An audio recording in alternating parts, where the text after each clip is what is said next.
Okay, so let's go through some foundational topics, right? It's been, I think the last time I recorded any of the foundational topics would have been what, maybe 2019, 2020.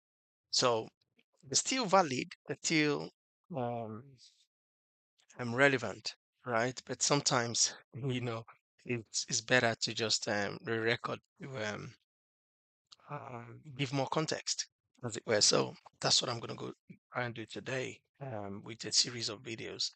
So just keep an eye out for them. Okay, so Forex trading, what is it? Is a good question. The reality is, no matter what, you've got to make sure you don't mess with the foundational knowledge because we're going to be building on several other things like strategy, what to look for in the market, things around those things, liquidity, all those structure breaks, all those sort of things, technical stuff, right?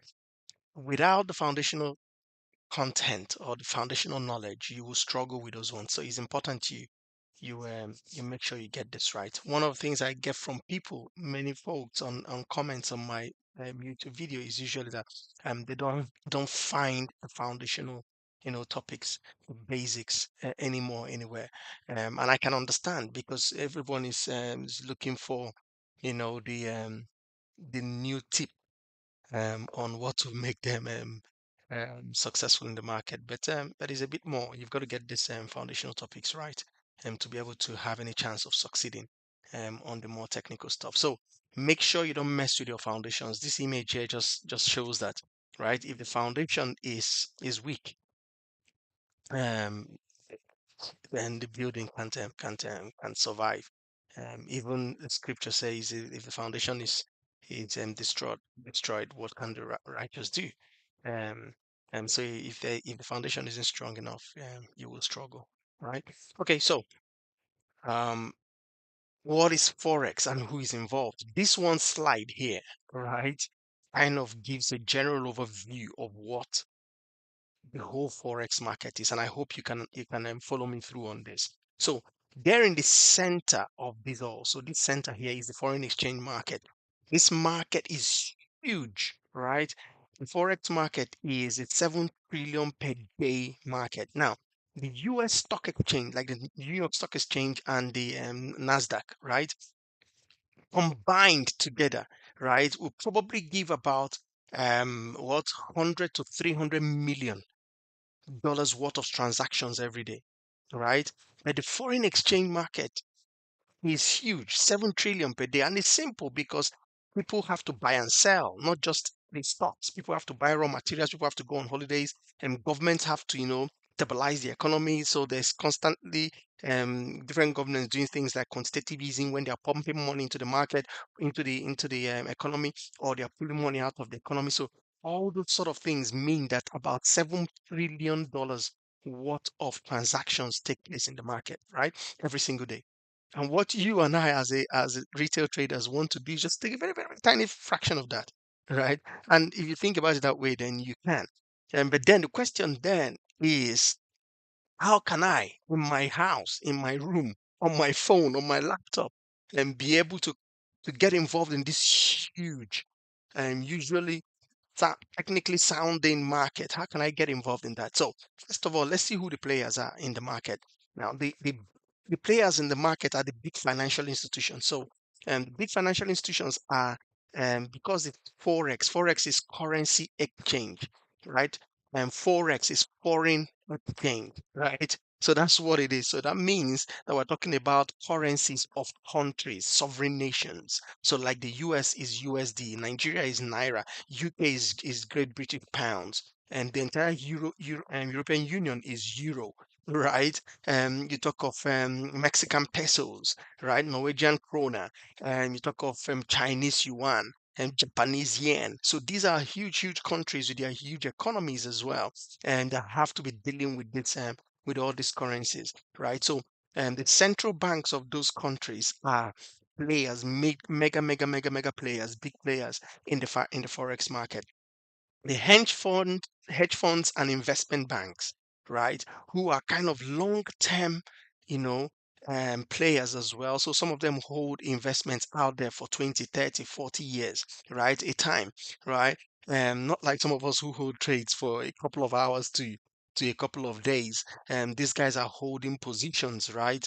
Hedging. So it's called hedge funds, right? So they're entering positions, opening trades. And they're the ones also holding, a lot of funds like the pension funds, pension funds, or even sovereign national funds, all those sort of things. They manage all those and those sort of investments, and they're still huge. They're huge investments as well. So these guys are the ones that actually make the market do what it does. So the movements we find in the market is because of these big financial institutions, not you and I, right? So don't get confused that the big market is coming from your for your $200 or your $500 or even your $20,000 per trade, right? $100,000 per trade, nothing. They're not coming for you, nothing. Um, if your stop loss has been hunted, is because you and many other positions have been in that area, right? Because obviously the market is, people teach the same sort of things, people learn from the same sort of people, and so yeah, if they add a million hundred thousands, then it starts to make a bit more, and then volume starts to come up, right? Does that make sense? So um hedge funds and investment banks and multinationals as well, multinational corporations. So if a company in the USA wants to pay for raw materials in China, um, China might want to take the payment in yuan. So it means that the US company has to exchange dollars for the Chinese yuan, and that leads to the exchange of those currencies. So they are also massive multinationals, are also big players in the forex market. Now, the reality is that not everyone in the market is in there for the same motive. Now, everyone is in there to get some benefit, but the motive is not necessarily for profit for everybody. So when a country is trying to stabilize its economy, it is not necessarily there for profit. It's there for benefit. So sometimes they need to pour more money into the economy, right? It is not for making 20% profit. No, no, it is to manage, control inflation, control how much money can be lent out to businesses. If they are holding back money, so if they are sucking up liquidity from the market, it is because they're also trying to control all those sort of things. So they're not necessarily in there to make 10% return on their money. No, they are there because they're trying to manage the economy. So they are there for benefit, but not necessarily there for profit, right? Um, the hedge funds and investment banks are there primarily for profit, right? But not at the same extent and not in the same time, right? So when you see hedge funds, some of them are holding those positions for 6 months, 12 months, 5 years, you know, 10 years, those sort of things. Um, and so they're expecting a longer range. They're expecting profit. They want to see some sign that there will be profit now, but they're expecting their full um, um, profit or benefit, um, maybe in 3 years or 4 years or 5 years. So there's long range thinking, right, in that. So multinationals as well, when they're going to pay for materials, so if they're paying salaries abroad or they're buying raw materials abroad, sometimes they're hedging, they're asking their bankers to hold some currencies for them over longer periods, right? So those sort of things can happen in the market, as it were. So then, how do you play? How do you come into this whole picture? How does the retail trader like you and I, how would the retail trader like you and I come into this whole equation? So all these investments, all these transactions, all these things are happening in the foreign exchange market on a daily basis. Now, myself in my house, in my room, in my office, I've got my laptop or my phone, right? How do I get involved directly into this market? I cannot directly get involved in the market. So there has to be a middleman,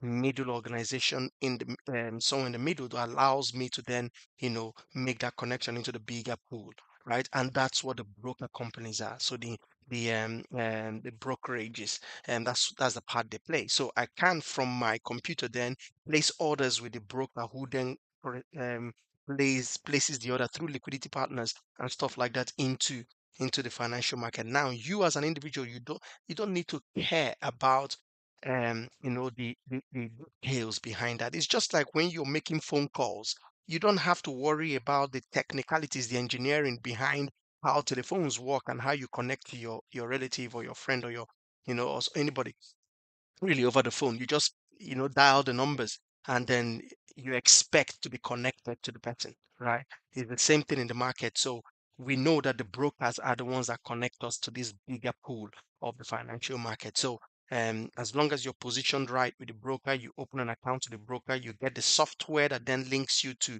the broker's backend so that you can place orders with the broker and the broker can automatically also place that market and with their liquidity partners or straight into the market as the case may be. So that's how we get involved. So that's why these images here says the individual retailer through the broker and then into the foreign exchange market, which is dominated by big financial institutions, right? So everyone is involved for one form of benefit or another, but not all are seeking to make profit. That is the key term you've got to understand in this. So that's why sometimes you may wonder, how on earth can somebody highest price moving in this direction? Shouldn't it be moving the other way, right? Because when you think about it, it's not necessarily for profit that some of the players are there for. They're there for benefit. So sometimes that benefit might mean that they need to put price down, right? But our job is to find those movements and follow those movements as they happen. Okay, so that's it really. Um, just one more thing around this.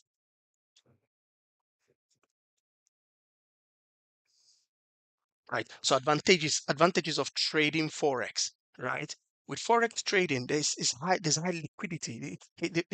When what we mean by high liquidity is if you have a house, you want to sell a house for that is in the market for £350,000, for example, or £500,000. There are not many people in the UK with £500,000 just sitting in the account to do nothing with, and then they see the house and they just buy it. Now, so selling a house is can be harder because a house and as an investment is illiquid, is not very liquid. But if you're selling a biro, a pen, right? A pen is so cheap, less than a pound, that there are many more people who have a pound available to be able to buy a pen, a biro pen, right? Does that make sense? So with forex trading, there is high liquidity. There is always investment. There is always um, buyer or a seller at any price. That's why it's high liquidity. And there's also low barrier to entry. So for some investments, you may need something like £20,000, £100,000. In fact, in the past, one standard lot of forex trade, right, used to be it still is $100,000, right, worth of investment. But right now there is l- leverage. So the broker provides you with leverage that allows you to then make those kind of trades without having as much as $100,000. In fact, in trading now in 2025, you don't even need to have any money, your own money directly involved in the market. Now you can, if you don't have any money at all and you're trading demo, that's not real trading. You can get a simulation of what's happening in the market, and but you're not actually going to make any money with that with demo account. But you can still get involved. You can control, say, $50,000 with just $100, right? With companies that are called prop firms, and somewhere in this whole content, I will talk about prop firms. So you can go register with a prop firm. You buy a challenge for about $50 for to control $5,000, or $100 to control $25,000, or $200 to control $50,000. Just anything that the prop firm provides for you. So those kind of opportunities exist in the market. So right now, so it's very low barriers to entry. Now, better risk management in trading as well. In trading, if you know what you're doing, you can predetermine your risk before you even execute a trade. So if you want to only risk $10, you can choose to risk only $10. If you want to risk only $1,000, you can choose to only risk $1,000. The mechanism is there now, the tech is there to allow you to be able to do that. So you don't need to just make a trade and not even know how much you're risking. So it's better risk management. With trading as well, forex trading, you can trade on your phone, you can trade on your computer, Now you can trade anywhere on the plane and on the train, in your house, abroad, at home, anywhere there is an internet connection and a device that can connect to the internet and can have the software, the trading software. You can trade anywhere. It's great. That's why it's great to trade Forex. And then there's also low transaction cost. So you only usually pay just the cost of the spread and also any swap, you know, or end of day charges. So those are not huge costs. And providing you're making money, and if you don't do it right, then you're just paying costs for nothing. But in reality, the costs are very, very low, as it were. So that's part of the advantages of trading Forex, as it were. So when we come back again, we'll look at how do all these things tie in together, as it were. But that is what Forex trading is all about. If you have any questions, and you do know how to get to us, until next time, you take care. Yes.